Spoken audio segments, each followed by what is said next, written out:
পানি সংকটকে কেন্দ্র করে ভারত ও পাকিস্তানের মধ্যে নতুন করে তীব্র উত্তেজনা দেখা দিয়েছে। পাকিস্তানের প্রতিরক্ষা মন্ত্রী খাজা আসিফ ভারতের বিরুদ্ধে যুদ্ধের সম্ভাবনার ইঙ্গিত দিয়েছেন। পাকিস্তানের বেসরকারি টেলিভিশন চ্যানেল আয়রা নিউজকে দেওয়া এক সাক্ষাৎকারে তিনি এই হুঁশিয়ারি দেন। খাজা আসিফ বলেন, পানি শুধু একটি প্রাকৃতিক সম্পদ নয়, এটি জাতীয় নিরাপত্তার গুরুত্বপূর্ণ অংশ। পাকিস্তান যদি মনে করে যে সিন্ধু নদী অববাহিকার পানিতে তাদের ন্যায্য প্রবেশাধিকার হুমকির মুখে পড়েছে,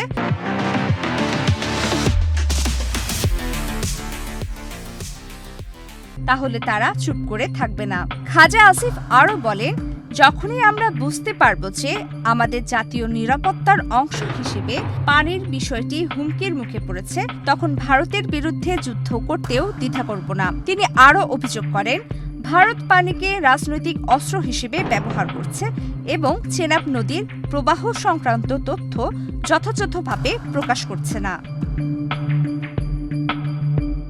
দুই দেশের মধ্যে উত্তেজনার কেন্দ্রবিন্দুতে রয়েছে ১৯৬০ সালের সিন্ধু বন্টন চুক্তি। বিশ্বব্যাংকের মধ্যস্থতায় স্বাক্ষরিত এই চুক্তির মাধ্যমে সিন্ধু নদী ব্যবস্থার পানি বন্টনের নিয়ম নির্ধারণ করা হয়। চুক্তি অনুযায়ী সিন্ধু অববাহিকার মোট পানির প্রায় ৮০% ব্যবহারের অধিকার পাকিস্তানের। তবে ২০২৫ সালের এপ্রিলে জম্মু ও কাশ্মীরের পেহেলগাম এলাকায় সন্ত্রাসী হামলায় ২৬ জন নিহত হওয়ার পর চুক্তিটি স্থগিত রাখার ঘোষণা দেয় ভারত। নয়াদিল্লির দাবি, সীমান্ত পারের সন্ত্রাসবাদ দমনে পাকিস্তান কার্যকর ও বিশ্বাসযোগ্য পদক্ষেপ না নেওয়া পর্যন্ত চুক্তি কার্যকর করা হবে না। সম্প্রতি ভারতের জলশক্তি মন্ত্রী সি.আর. পাটিলের একটি ভিডিও সামাজিক যোগাযোগ মাধ্যমে ছড়িয়ে পড়ে। সেখানে তিনি ইঙ্গিত দেন, ২০২৮ সালের জুনের মধ্যে পাকিস্তানের দিকে সিন্ধু নদীর পানির প্রবাহ বন্ধ করার ব্যবস্থা নেওয়া হতে পারে। এরপর থেকে দুই দেশের মধ্যে নতুন করে আলোচনা ও উত্তেজনা শুরু হয়েছে। অন্যদিকে পাকিস্তান অভিযোগ করেছে, ভারত চেনাব নদীর পানি অন্যদিকে সরিয়ে নিতে নদী সংযোগ প্রকল্পের পরিকল্পনা করছে। ইসলামাবাদের দাবি, এমন কোনো পদক্ষেপ সিন্ধু পানি চুক্তি এবং আন্তর্জাতিক আইনের লঙ্ঘন হবে।